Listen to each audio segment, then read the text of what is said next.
Welcome to episode 106 of Star Wars and Scotch. We had a good old-fashioned prison break today on Andor, and Tim and I are going to talk about it. It was, as we keep saying each episode, this was my favorite episode of the season. We'll wrap up our conversation on Tales of the Jedi, Acolyte, and what's going on in the estranged movie world of Star Wars at the moment. But Tim, how are you? Yeah, we got doing all right. Got a hurricane coming. Hurricane, God of That's War. tomorrow. God of War's today. Yeah, you get to be Dad of Boy. People were playing yesterday. A bunch of people flew off to New Zealand. Yeah, it's pretty crazy. God of War. That. Yeah, I guess New Zealand tickets were cheap yesterday. Yeah, and I guess amazing. If you fly the opposite way of the rotation of the Earth, then you get to play God of War early, I guess. So I tried really hard not to get spoilers in chat yesterday. So yeah, we shall see. It looks good. It looks good. I unfortunately will not be able to watch your stream, Tim. I'll leave it open. I would not expect you to be there, but I will not be participating in conversation. But you should go to fb.gg/darkness429 and watch Tim play God of War. If you're out there in the Star Wars ether. As always, this episode is sponsored by King's Coast Coffee. I just got a new coffee machine, so I'm sipping on. What did you get? I have no idea what it's called. Danielle got it. You didn't get the Gevi. She wanted something that yielded more cups because we felt like the 4-cup was not enough for us every morning. So we got something else. See, for me, I'm the only person in my house that drinks coffee. So for me, that's perfect. But yep. I guess if there's two of you, then and then her mom comes during the day, so she makes more coffee. And then when we have people over, it's like we got to make a pot of at least 12 cups. And so it was just easier to get some of the yields bigger. But it's just been enjoying my my King's Coast again. Well, not that I wasn't, because I was doing pour overs before. It's really awkward awesome. If you're like, I was drinking Dunkin' Donuts yesterday, but today we're enjoying some King's Coast coffee. Hey, weird. When I have to drink the other guys, I come on the show and I say how terrible their coffee was. So I'm happy to be drinking my King's Coast this morning. Holiday stuff is on the way. That means your favorite thing in the world, cocoa, will be returning soon. We do not have as much cocoa as we had last year, so make sure you get your cocoa once it goes live. KingsCoastCoffee.com, join the Kings Club, sign up for SMS. Those are the first places that people get information about what's coming and when it's coming. So make sure you are plugged in, KingsCoastCoffee.com. Tim. Yes.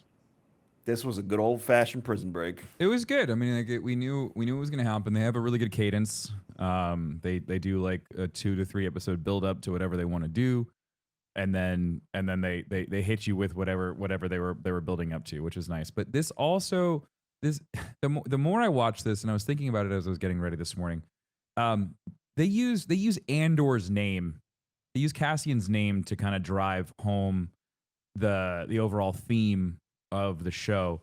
I wish they would have called it like Rebel or like The Rebellion or something, because Cassian's journey is really cool and it's important and it's neat.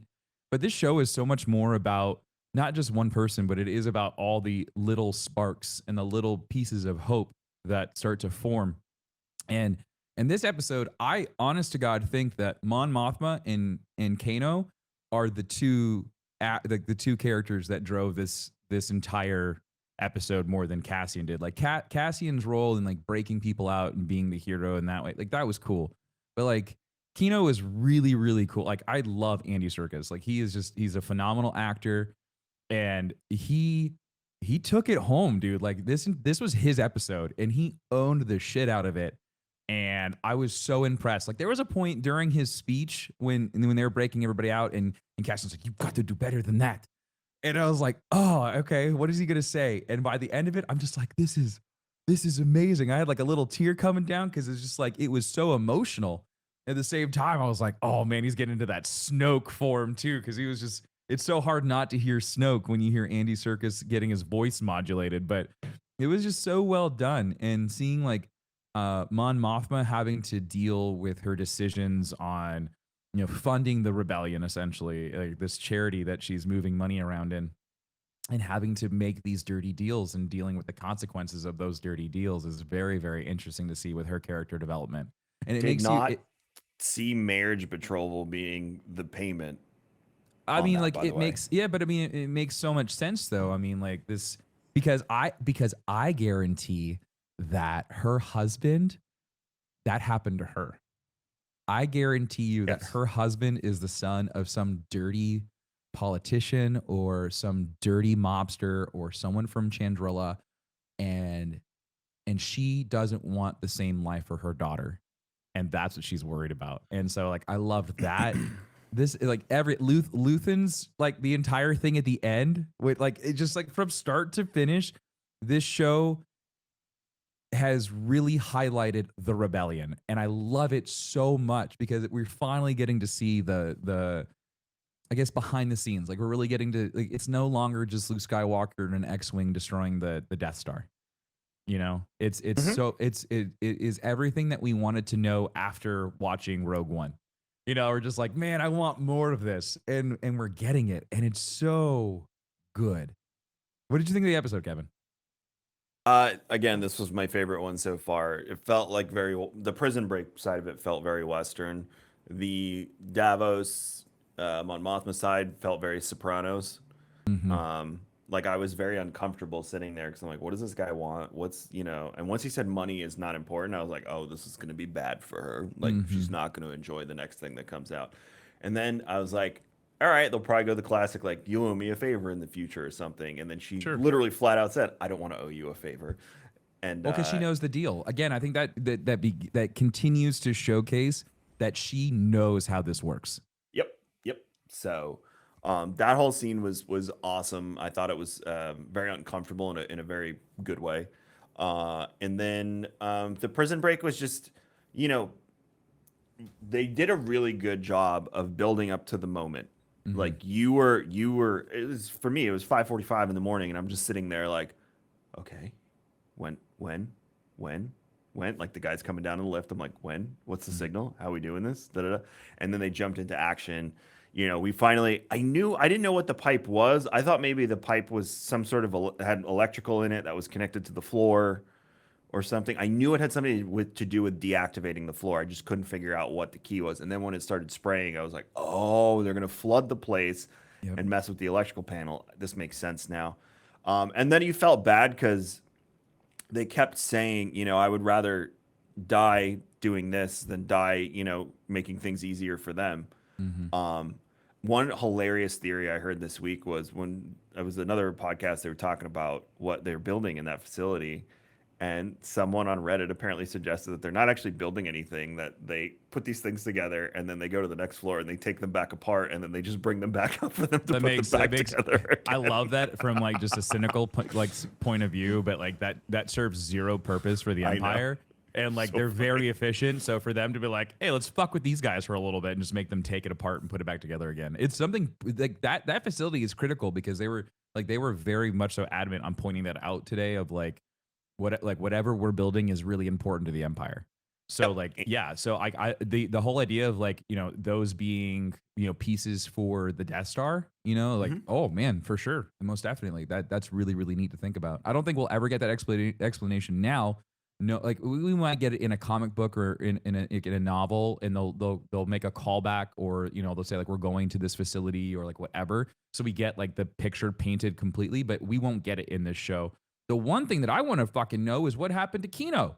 Did he jump? He said he couldn't swim, and then we don't see him running with Cassian. And honest to God, that's what I didn't care if I knew Cassian was gonna be fine. I want to know what happened to Andy Serkis. Does he So swim? I was gonna come on and rile you up by saying, "Wow, Snoke's origin story is really wild."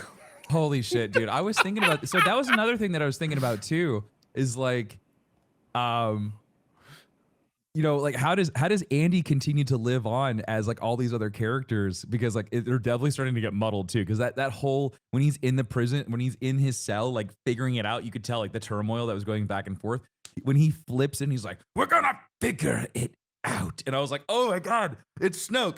Like it was so good. Like you could definitely see like where he pulled inspiration from. Is like you could see like Gollum, you could see just little thing. I just love this guy. He can Yeah. do so many different types of just characters, and I think that's what's so fun. And like watching him go back and forth from being like, you know, just mentally distraught of like I need to do my work. I need to do my work. I need to do this. And then at the same time, he's like, we're not getting out. We're not getting out. I have to get out. And so like that struggle, just like right there of watching his face contort and change, it was phenomenal acting. And I'm so happy that he's a part of Star Wars. And I really hope that they keep that Kino character alive. Like I know it's like him as an actor is awesome. But like this character, I'm really starting to feel for. And I was gonna I wrote up a tweet and I didn't send it, but Kino is currently my favorite non-force using Star Wars character right now. And I just because it's like he's so relatable.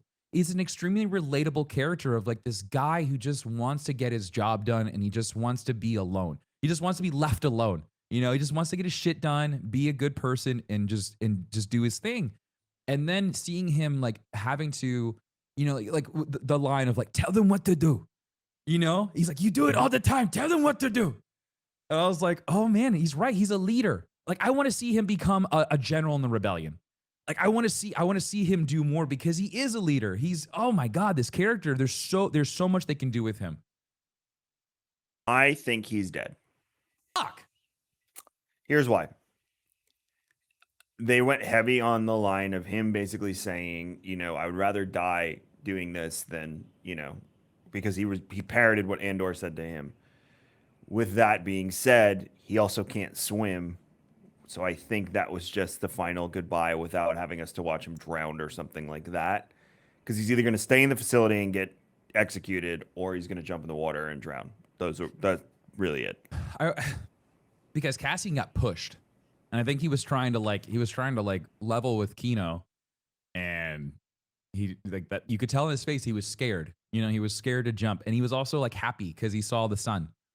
You know, like it was such a mixed set of emotions in that one little piece that we had of him just like right there. He made it, and he's just like, I can't swim.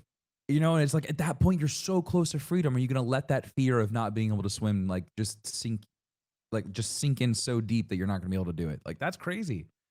And that planet looks barren outside of those facilities. Because again, what does the Empire do to every single planet they touch? Just destroy them. They dry it out. They suck every single piece of resource out, and the ground, all the minerals are gone.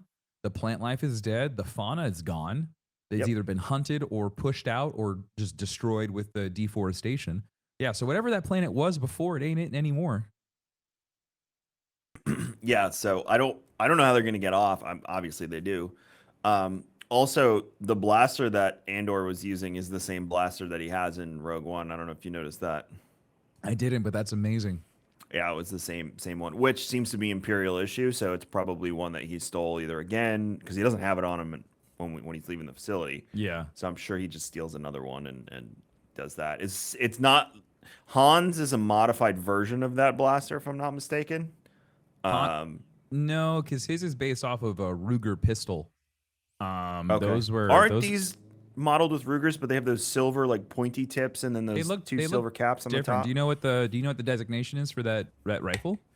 No, I don't know the Star Wars weapon designations.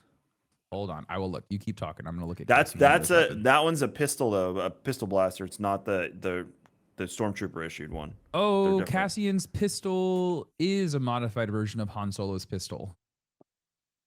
But this is completely different looking. The Rogue One Captain Cassian Andor Nerf custom blaster is very, very different from the gun that they were using in the prison.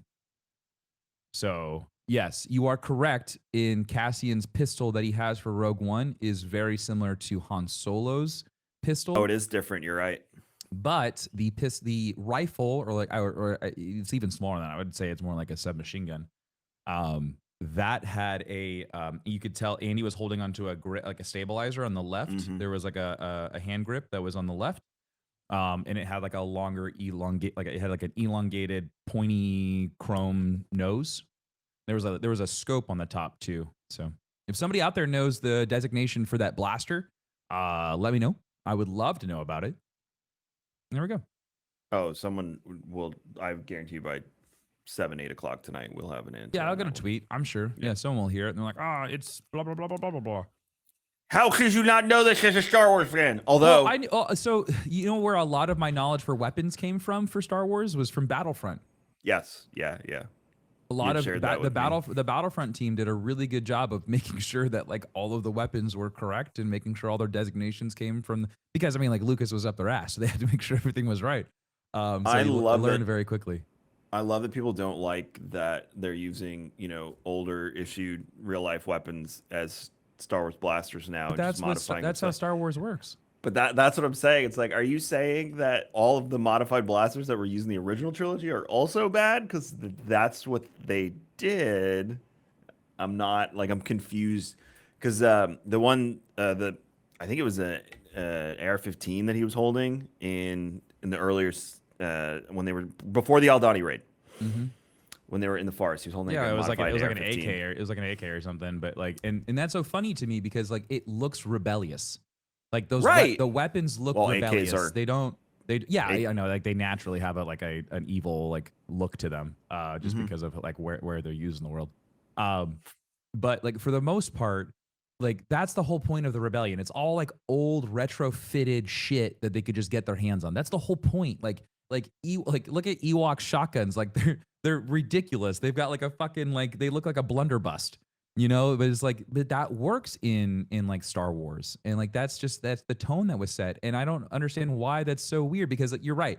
They're bringing out these like newer shows and they're changing the weapons a little bit, but they're still holding on to the pureness of Star Wars that we use World War II weapons and we just retrofit them. We modify them to look futuristic, but they still have this old world sense to them.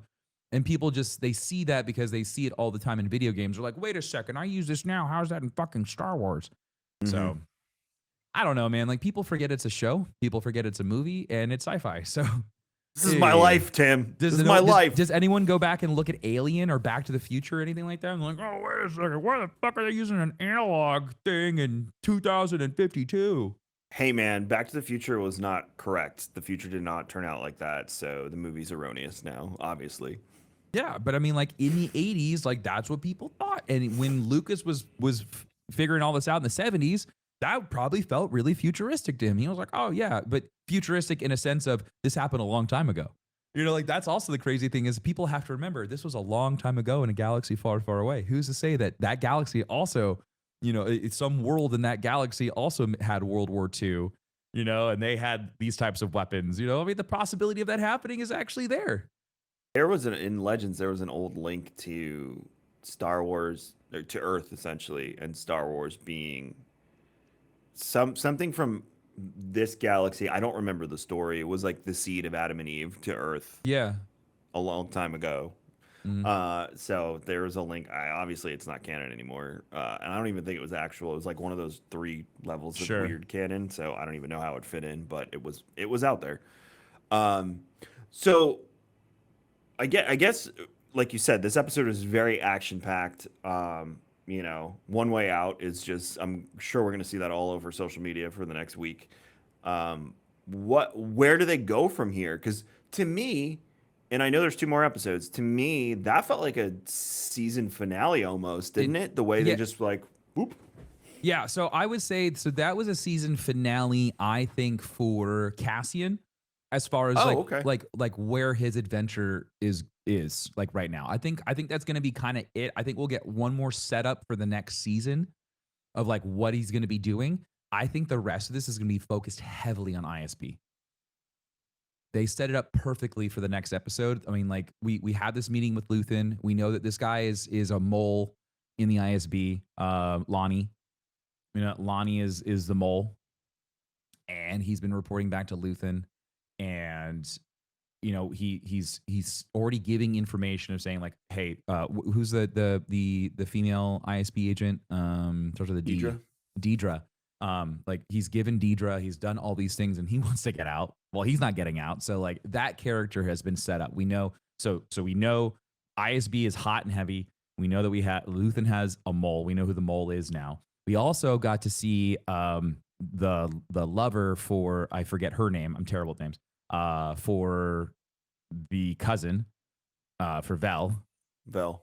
So we saw her still watching mom, His mom's being watched by the Empire and too. mom's also getting watched by the Empire. So like that's why I think like like the focus on Cassian, I think he's kind of done right now, and I think it's all going to be about what is the ISB going to do now. what is and like Luthen's elated right now. He's very happy with what the ISB is doing. He's like, they're essentially this is all accelerated. But he's like, this is essentially what I thought was going to happen, which I think is like very, very interesting to see. Like it's taken them a year. We kind of jumped. Like they also use Cassian in prison as a jumping point, like they do in Game of Thrones, right? And but they didn't do it as well as Game of Thrones. Like when Game of Thrones jumps in time, you're like, okay, we're 10 years in the future. This was a year, and I didn't even like really catch that it was a year in the future. If it wasn't for the fact that they had to mention it multiple times, that it's been so long since Aldhani. It's like without him saying it's been a year, it's taken them a year since Aldhani to even like get this far. Like that's really interesting to me. I didn't realize he spent that much time in prison, and they kind of like show it with like the numbers passing and all those things, but I didn't really wrap my head around it. So that's also like really interesting to me too. Is like how much more are we gonna jump into the future? So we from what was it, episode 6? Right, it was when the Aldhani raid happened. Episode 6 and 7 was kind of like where we get captured. So he spent an entire year in that prison. That's crazy. So things are going to get crazy because the next episode is going to start the same way episode whatever it was 7 or 8 after Aldhani started, where ISB's on full alert. But these are back-to-back incidents now. So again, the chance of Thrawn coming in the next 2 episodes, to me, just got higher, because Wolf is probably going to get to the point where he's like, I need outside counsel on this. Like, we need to figure this out. We're being outsmarted. I also could totally see a holo projector from the Emperor at some point in the next 2 episodes. Not him in person, but him in his hood, like, you must find the perpetrator. Like that whole potentially situation. Yeah, I mean, maybe. I don't know. I don't know if they'll get into that. I would love that. I would love the Emperor to show up. But why my thing is that is at this point now, these are back-to-back incidents. Obviously something is wrong. I feel like this is the chance for the higher ups that we know to get involved. There are 2 isolated instances though. Like if you look at it, like if you really like want to look at it, but like if we want to put ourselves in the ISB shoes for a moment and think about what's going on. You've had a raid, you've had one raid on a stronghold, you've lost some money, and then you have a prison break. That's it. So like for the Emperor to get involved, I don't know. I don't think the ISB wants to show weakness. I don't think they want to admit that this is going on. How could it? We're the Empire. We're the ISB. How in the world can this happen under our watch? So they're too prideful. Again, back to what Cassian said. They're too full of themselves. And I think that's what it comes down to. It's like, like the trap works.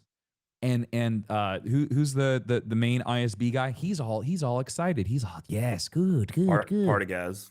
And the diva walks out the door. And I don't even know. She didn't say anything. She was pissed off and just walked out. So like we really didn't even get to see her all that much in this episode, which was crazy. She's usually been pretty heavy in these episodes.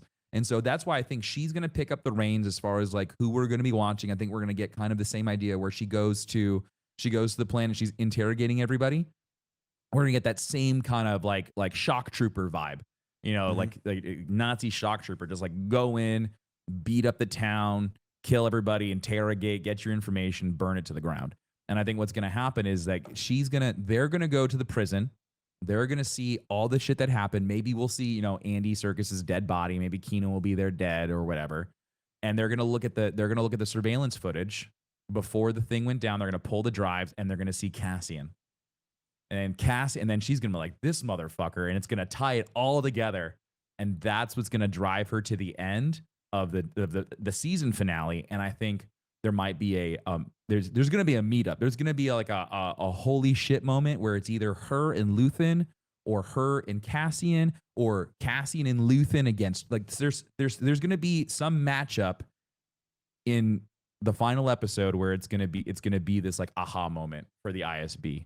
And I think that the following season is all going to be about the ISB just chasing Cassian, because now they're trying to figure out who Cassian is right now. They're trying to figure out how does this all link. At the end, they're going to be like, holy shit. And it's going to be like one of those red string things. And she's going to be like, bop, bop, bop, bop, bop.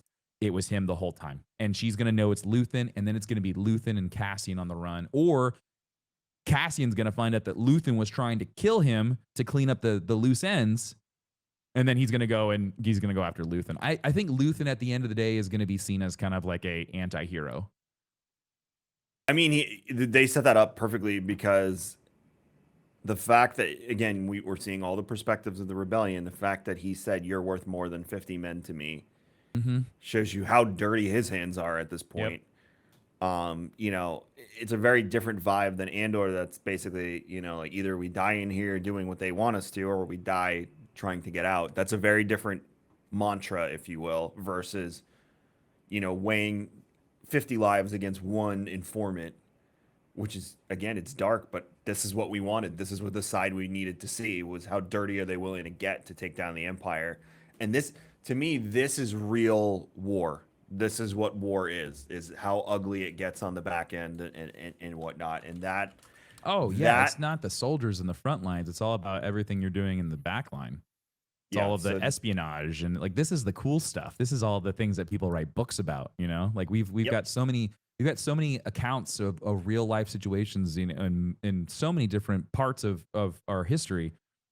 And so for them to pull that and like really like use that as material is fantastic because like those are the things of battle and war that you would love to hear more about instead of just seeing the gruesome after effects of people actually committing these atrocities is the actual like Saving Private Ryan stuff. Like Saving Private Ryan was fun. It was cool, but it was super gruesome and it was a great battle movie. It was a great war movie, but at the same time, like watching something like this is also really cool. It's exciting. A spy movie is great. It reminded me. Did you see the show Turn on AMC? It's probably No, about but 10 years old now. I know what it's about. So that happened in my neck of the woods on Long Island. That whole trail is like my stomping grounds where I grew up, where I hung They out, use where that I trail lived. to pass notes and trees and whatnot, right? When you watch the show, you will be so impressed. And it wasn't even decoded until the 40s. Like, we didn't even know that this took place till the 40s. And that's the vibe I get from Luthen and whatnot, where it's Yeah. just like everything is so coded. You think they're on, like, the last episode, we're like, oh my God, Axis. Like, they're on to him. And he's like, nope, got him right where I want him. He loved Uh, that. He was like, Axis, good. I like that name. Maybe I'll use that as my new, Uh-huh. like, that was how he was treating the conversation. Yeah, very much so. So that's the vibe I'm getting is, and if you're out there, you don't know what Tim and I are talking about. It's called Washington Spy Trail. Took place on Long Island. Literally, the length of the island was the spy trail, and they have landmarks all up and down Long Island. These brown signs that you can see that literally they tell you about each point on the trail, and that is what I'm getting from Luthen is like how safeguard everything, and it didn't get decoded for almost 150 years. Hmm. That the revolution, the American during the revolution were able to hide. So that's the kind of the vibe that I'm getting from Luthen and how he's operating. It's interesting to see because you have all these. This is how Andor feels to me. We have all these chess pieces on the table.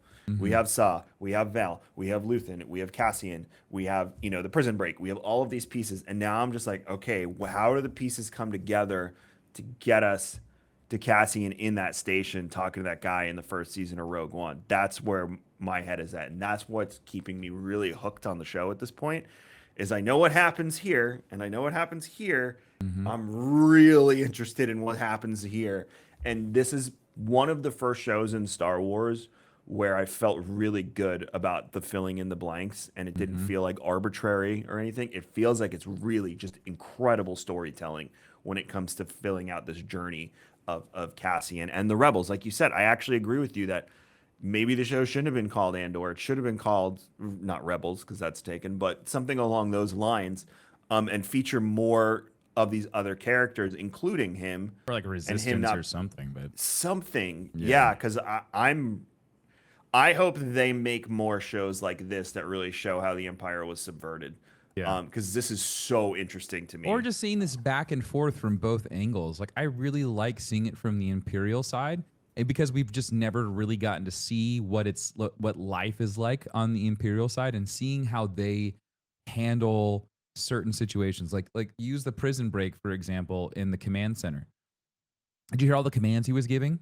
He was like, build a firewall around it, burn them, kill them all. Hmm. Like holy Hmm. shit, that was dark, and we don't get to see a lot of that. And the IS putting the ISB and making them the bad guy was so smart. It was fantastic because one, it's a fan service. because people love the ISB because they're really neat. And anytime the ISB is like in video games or they're in comics or in books, that ISB agent is a CIA spy. You know, it's a badass guy or girl who's been trained in martial arts and how to interrogate and all these things. And they're really, really cool. And so to see them and to watch them get flushed out and to really see all this kind of just come to fruition has been just really enjoyable. Kevin, this episode was a filler episode and I enjoyed it. You felt like it was filler? This was a filler episode to get us through the prison. This was 100% a filler episode.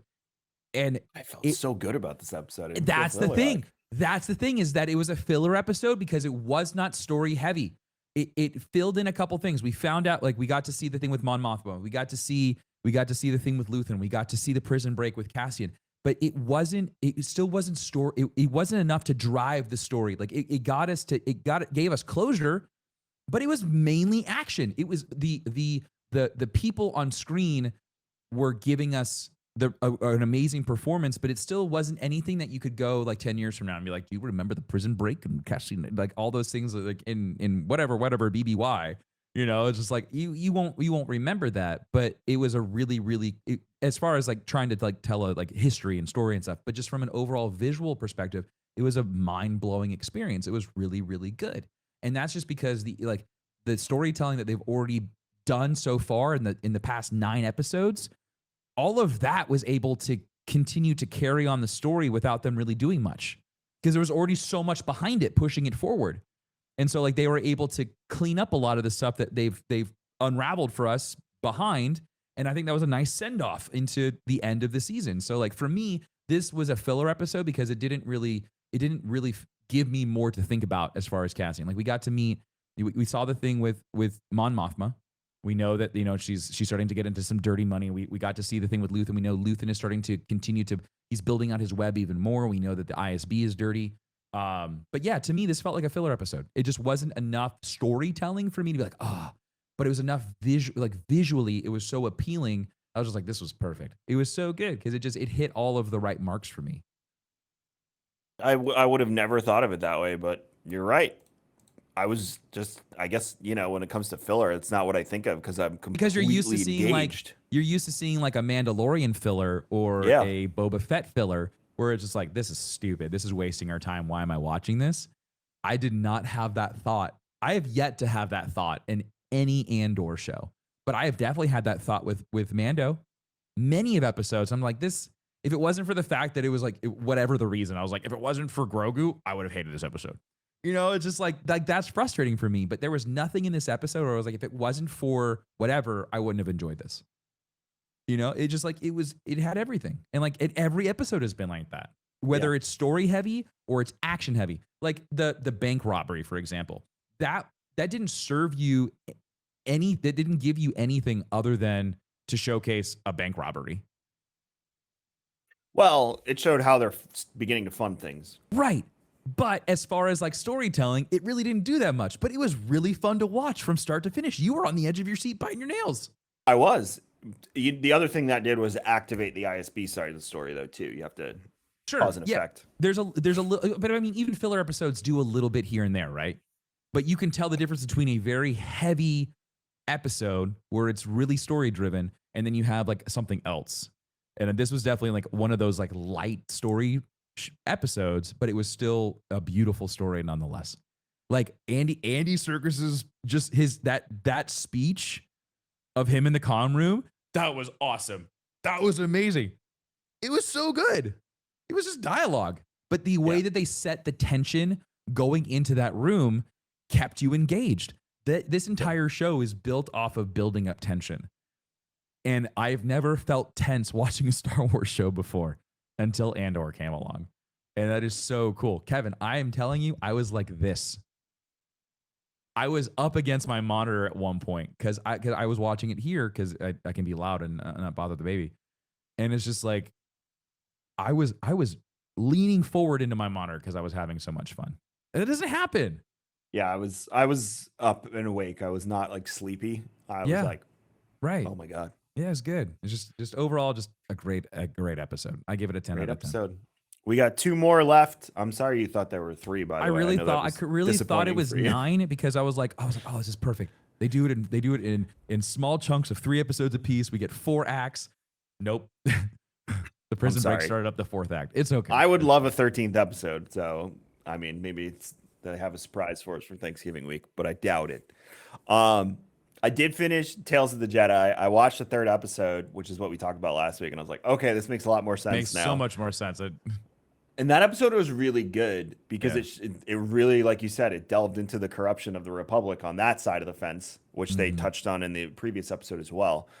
Um, so then the build up uh, to Yaddle makes 10 times more sense. Also, um, so apparently Yoda speaks the way he does because it's an homage to his master or Yeah, something. okay, so you saw I was going to ask you if you saw that article. So Frank okay, so apparently Frank Oz has set it up so that it's canon that Yoda talks the way that he does as paying homage to his master. I think that's the biggest bullshit excuse I've ever heard, and I hate it.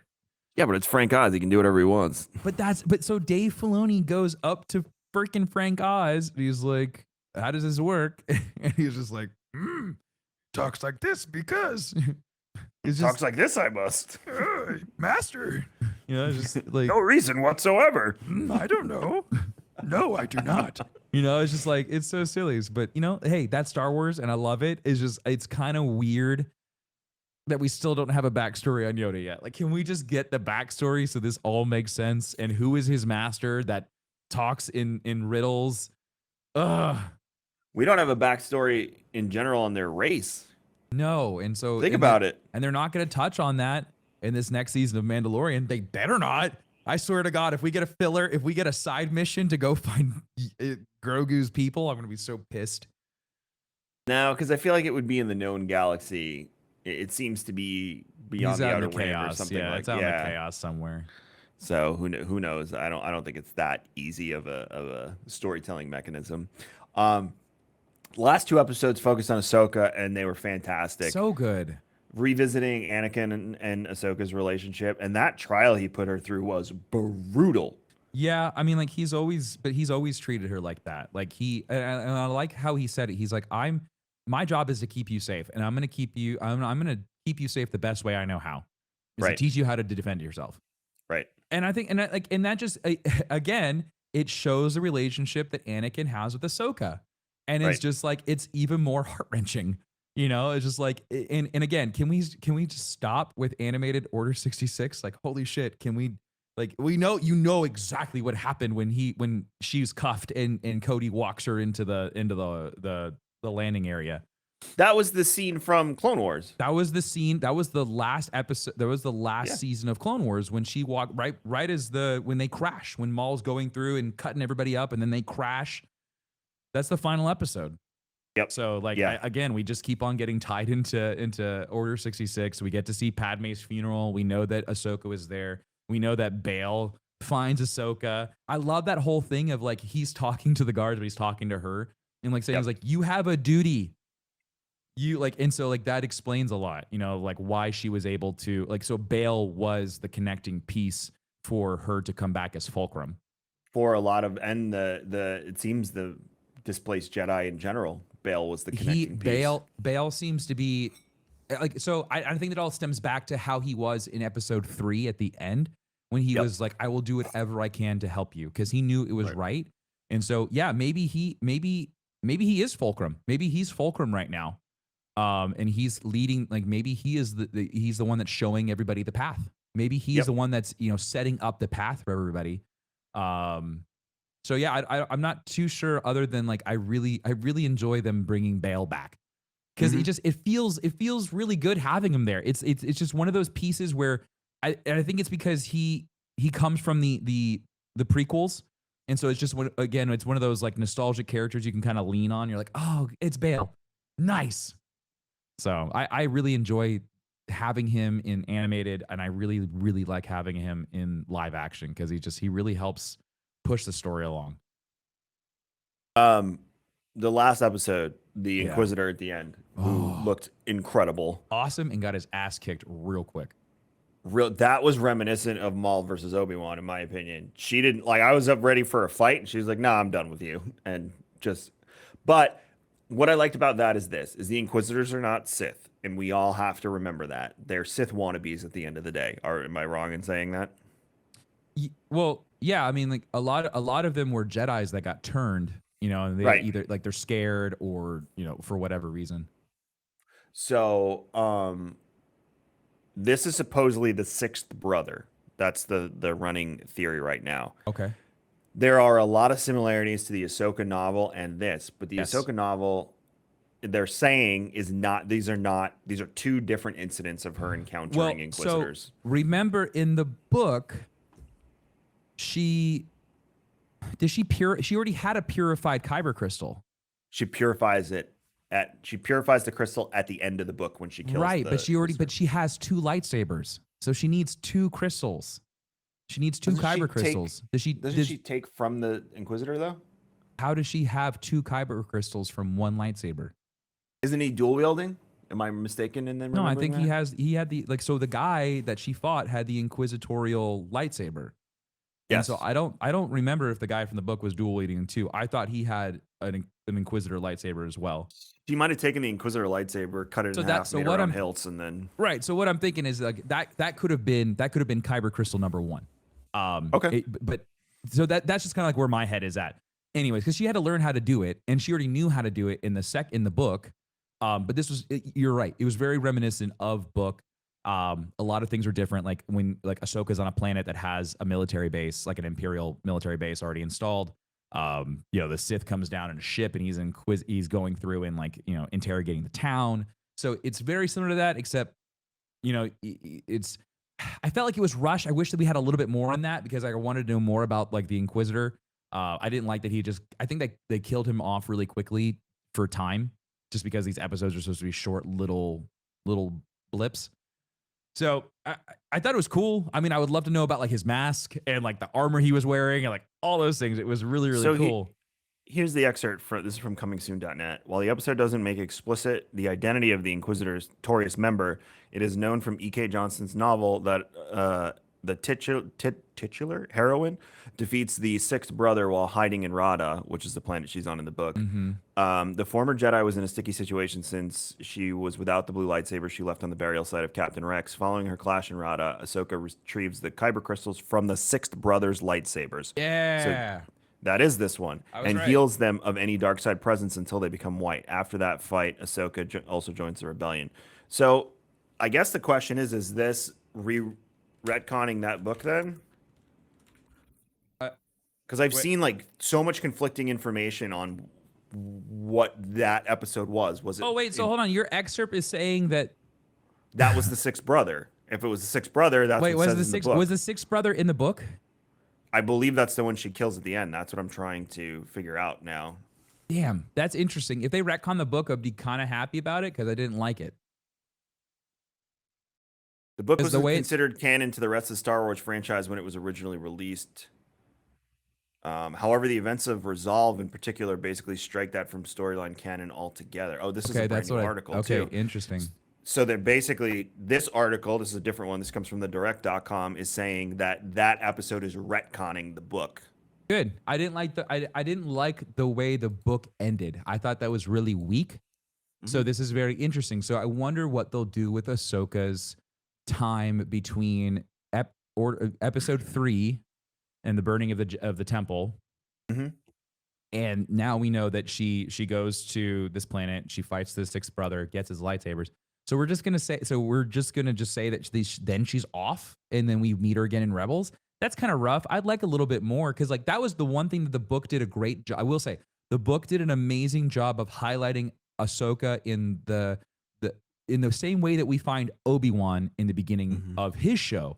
This very scared, cutting ourselves off from the Force. What is the practice of cutting yourself off from the Force for a period of time to grieve and like all those things? I know. I forget what's called. They established in the book. And so she's kind of doing that. She's cut herself off. She's grieving. She's going through all of this. And then she starts to see the oppression of the Empire. And then she's like, I've got to do something about it. So it's just like this whole idea of like Ahsoka trying to keep herself hidden and then coming to terms with the fact that like I have a responsibility. I can't just sit on the sidelines and watch this. So like that was what I think the book drove home really, really well. I don't like the way that they tried to tie it in with the Clone Wars episode or season 6 and that last episode, because it was very conflicting. And that was frustrating for me. I wanted it to be one seamless piece to go from that episode of when you see Vader on the snow mound at the burial place, finding Ahsoka's lightsabers. You know, like that was a really intense moment. And then we go into the book and, you know, everything kind of conflicts. Like that scene was told differently in the book. So those two moments in time did not line up. So I would assume because we already have a visual representation, you're not going to let the book supersede that. So you have to kill the book because you already have all these visual things set in place. And it's like at that point, it's law. So you can't really do anything about it. So it's easier just to cut off the book and then kind of retell it with Tales of the Jedi. But then at that point, is Ahsoka going to get more filler in her show then? Because the book is a decent filler. It takes you up it takes you up close to Rebels. It kind of leads you off on when we meet her as Fulcrum. So what do we do with Ahsoka? I guess the show is going to be the. I think so one. too. I think we're going to get callbacks. I think we're going to get flashbacks. Yeah, and it makes sense because look at what ILM has been able to do. Why wouldn't we be able to just take a de-aged Rosario Dawson and just put her in Ahsoka clothes? Like it could be done. And I think we already saw Anakin and Obi-Wan. Could you imagine, Kevin, if we had Hayden Christensen and Ahsoka and Rosario Dawson standing next to each other and there was a live action interaction with each other? Holy shit, Kevin. That's going to be mind blowing because they're going to do it. They did the Obi-Wan and Anakin flashback and it was good. It was well done. I had a really good argument with somebody about that. They came in a chat and they were like, I didn't like how they didn't like make them look how they did in Clone Wars. And I was like, that's not the point. It was the whole point was to show this emotional battle and they're using literally the battle, this practice duel to tell this entire story. And if you missed all of that and all you saw was the look of how their age, you completely missed what they were trying to tell you in that story. So we went on about that for a little bit. And I think they're going to do it again. It was so heavy. It was so story heavy to see that, to go back to the Jedi Temple, to go back to Anakin and Obi-Wan as we saw them in episode 3. That was all very, very important. And it will be very, very important to have Ahsoka talking to Anakin. And we know that Anakin in Shadows of the Sith, we know that he in Force Ghost form is communing with other people. He communed with Luke very easily. So even if we don't get a flashback, to get Hayden Christensen in Force Ghost form talking to Ahsoka would make 100% chance, because look at Tales of the Jedi and how their relationship is. Their relationship is so strong and it showcased so many different ways. Tales of the Jedi, Clone Wars, Rebels, multiple times we have seen how loving these two people are, and they're brother and sister. So I'm very, very excited for that. I think that's going to be, oh man, I can't wait for Ahsoka. But I really hope we fix her backstory, because I don't think we can just leave her off. I don't think we can leave her at the end of this Tales of the Jedi and just be like, oh yeah, pick up her story again in Rebels. It's like, there's way more to her story than that. This was a precursor. I will say, in totality, Tales of the Jedi was definitely Dave Filoni's passion project, love letter situation. Oh, most definitely. To some stories he really wanted told, because they're short, concise, straight to the point, and it's just fan service galore in a good way. Yep. So I think he's probably going to make more of these. We're getting Vision season 2 next year. I think this is just going to be Filoni's little pet project to fill in some gaps on storylines and retcon things and move things to a place that's probably easier for him to tell other stories. With Tales of the Jedi. Quick movie news before we chat about Acolyte. J.D. Dillard's Star Wars movie is canceled. Speaking of the wrap, Dillard opened up about the Star Wars film that was reportedly in the works in 2020 with Luke Cage writer Matt Owens. That news arrived after Star Wars, Rise of Skywalker, and Lucasfilm's decision to have movies from the galaxy far, far away go on a bit of a hiatus. He admitted it was not for a lack of trying, end quote. The fact of the matter remains that getting a movie on the big screen, especially a Star Wars movie, is no easy feat. He still loves the idea of making a space movie, but now it will be an original idea instead of Star Wars. Oh, great. Yeah. So another one bites the dust. But on the flip side of that, Sean Levy in talks to direct a Star Wars film after he's done with Deadpool 3 and Stranger Things finale. Deadline can reveal that Sean Levy is in talks to come aboard to direct a Star Wars film.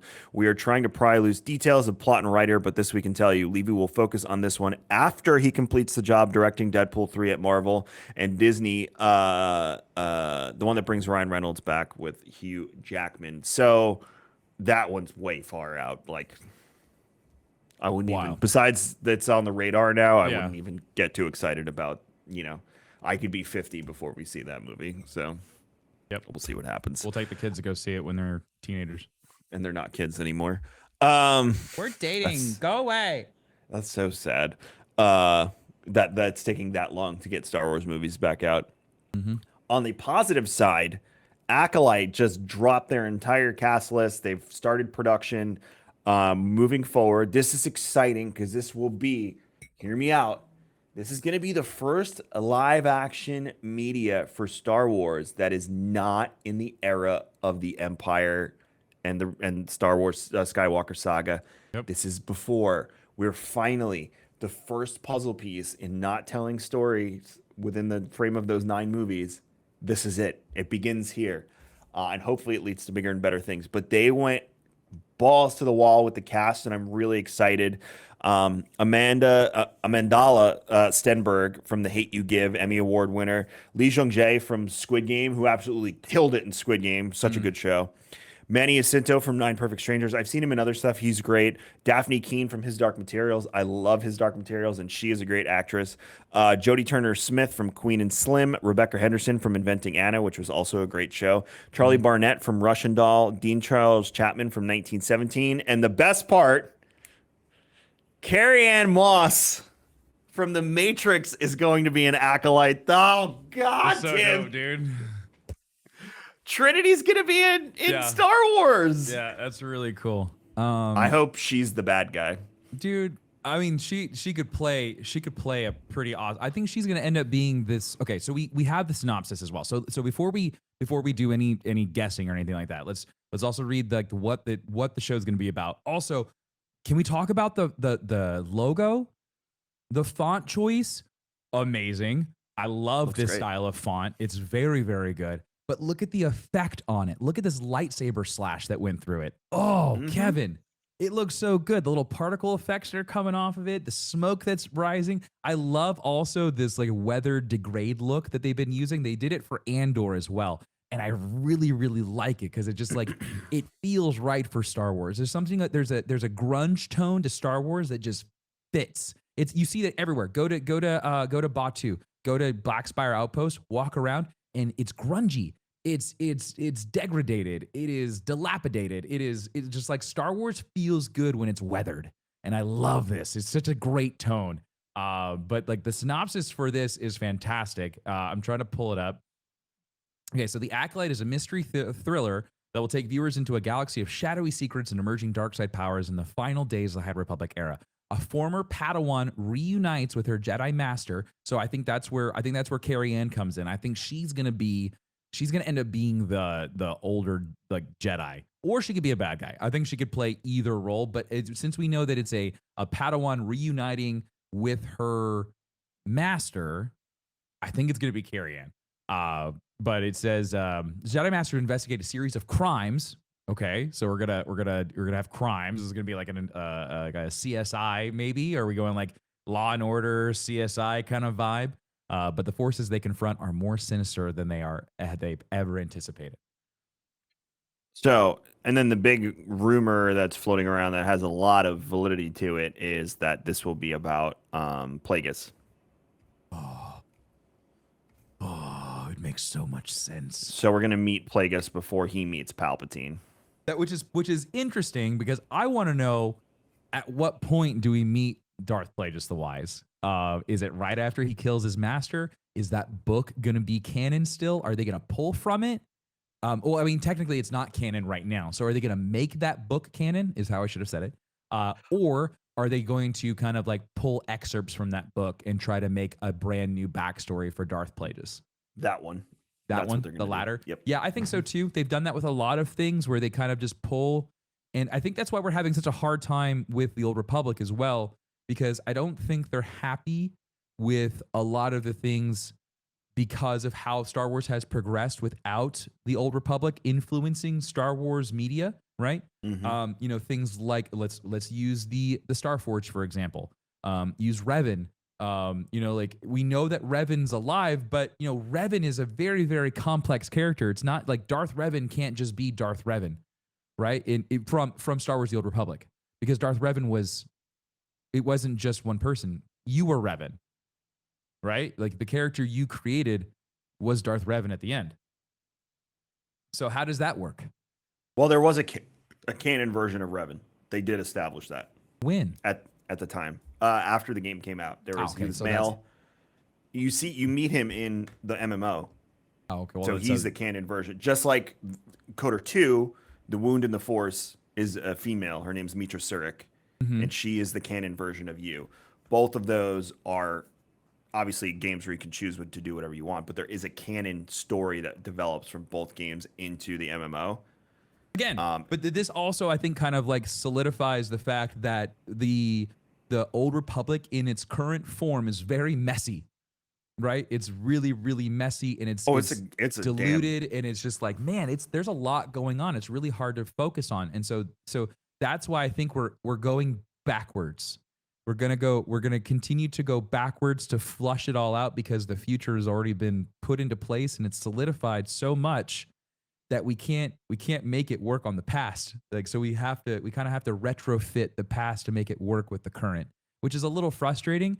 But I mean, everything that we've seen so far, I think we really have to, as Star Wars fans in general, not just Kevin and Tim, but I think as a community, we really need to be careful with how we look at these shows, because I think this is going to be the current state of Star Wars from now on. Is like you're going to get these names, you're going to get these characters that you know and love, but their stories are going to be completely different. And again, we have to continue with looking at it from the sense of these are legends, these are stories of these characters that are held to the same level as Zeus or Ares or Ra, or like any of these other gods in the pantheon, right? It's just like there's all these stories, but they've all been changed, but you still know them, you still know who they are, but they, it's a game of telephone, if you will. And it makes sense for Star Wars because these things happened so many years in the past, hundreds of years in the past. And so, yeah, the stories get these stories of legends, they get messed up and misinterpreted. And so it'd be really, really cool to see like how they go about fixing all of that to make it work with current. Yeah, there you go. I mean, I agree with that. I think Old Republic is a hot mess. There's so many good stories there, and that's why they're doing what they're doing, which is picking and choosing what they want and then making that the canon timeline. So you might be right. It just might be prepping everything, but there's so many characters in Old Republic that people are screaming for at this point. Darth Bane, Darth Revan, obviously. What's his name? The other guy I'm thinking of, whose face isn't. Malik. Oh my God. Everyone loves Malik, dude. Because Malik is the gray Jedi version of Sith. He literally exists in the current game because they're still telling a story, even though it's not canon in the current game. He keeps saying things like, this is why the Jedi and the Sith are at fault. This is what they do to you. This is how they manipulate you. He doesn't pick a side. He's in the middle. He's evil as hell, but he's like on the other side of the spectrum when it comes to like the middle.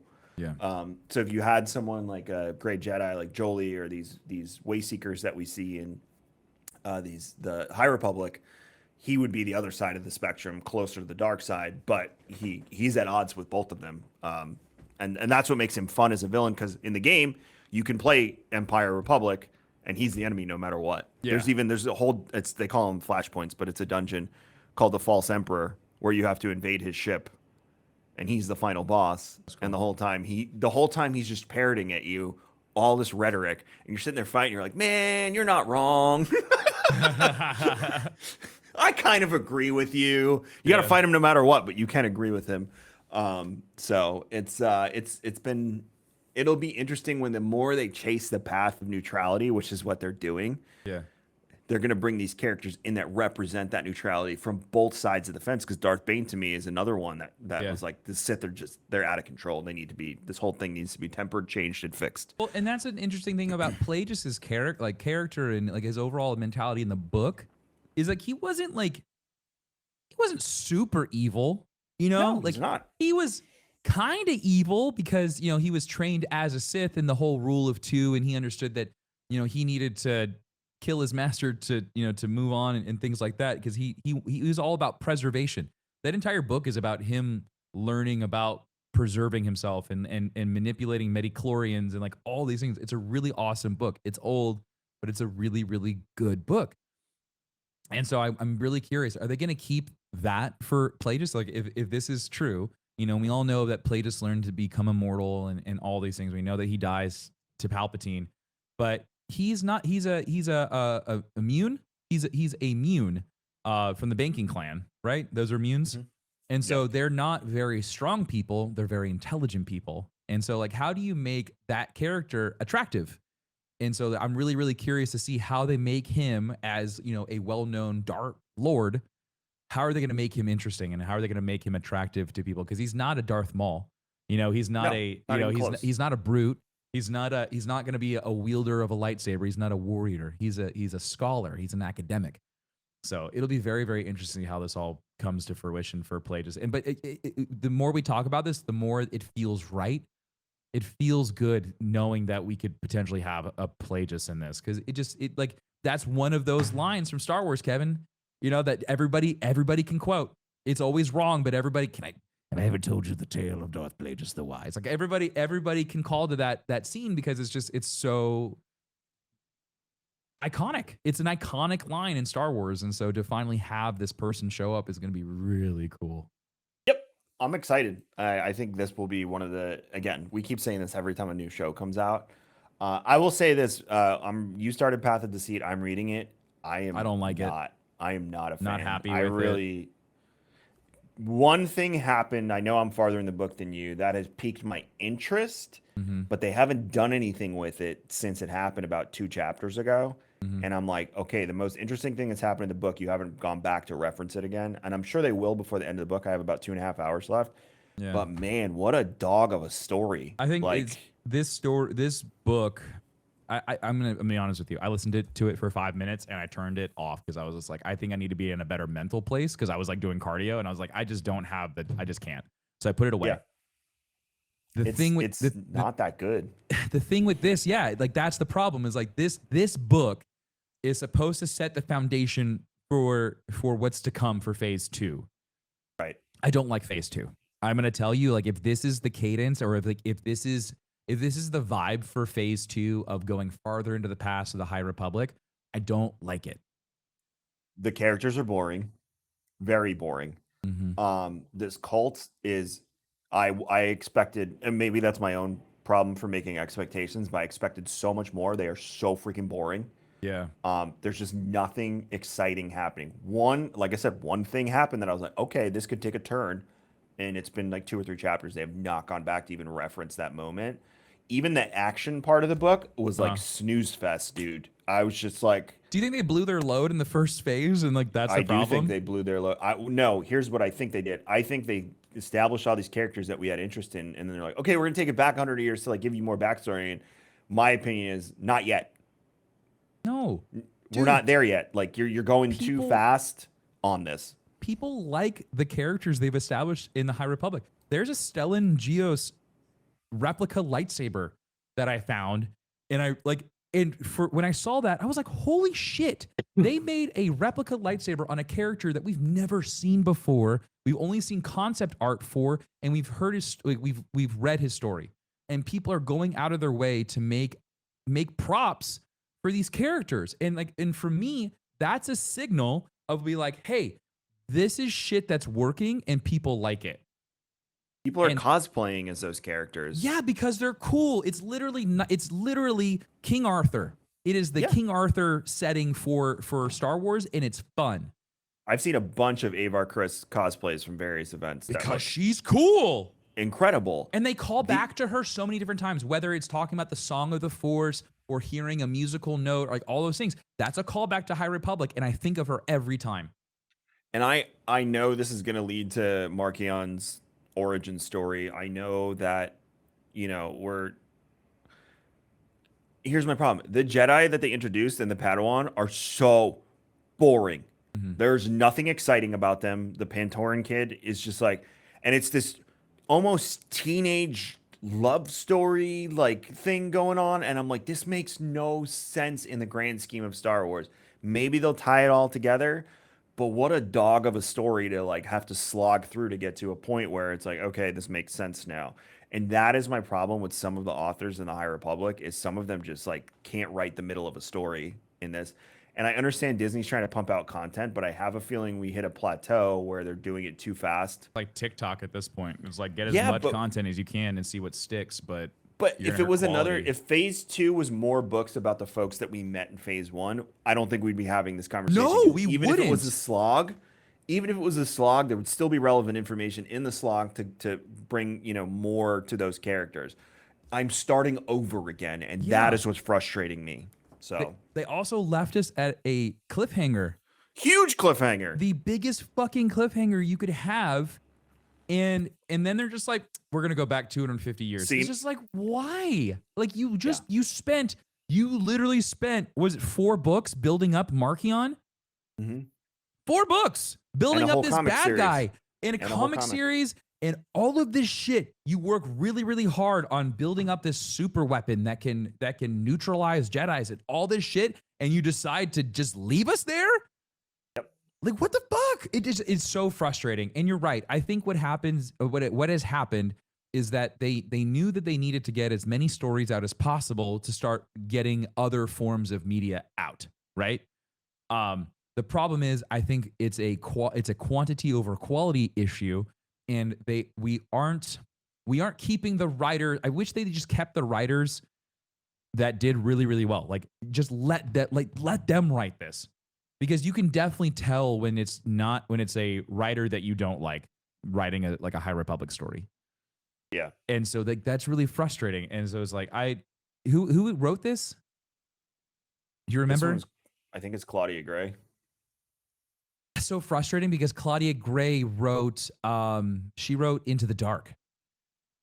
And that was really good, right? Claudia Gray wrote that. She also wrote. No, this is Tessa Gratton and Justina Ireland. What else did they write?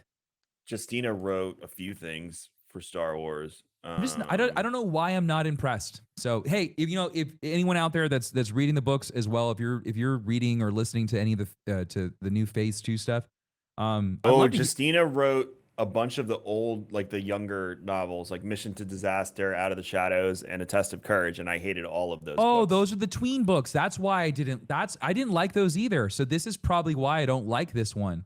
Because the opening part of the book, I was like, I don't care.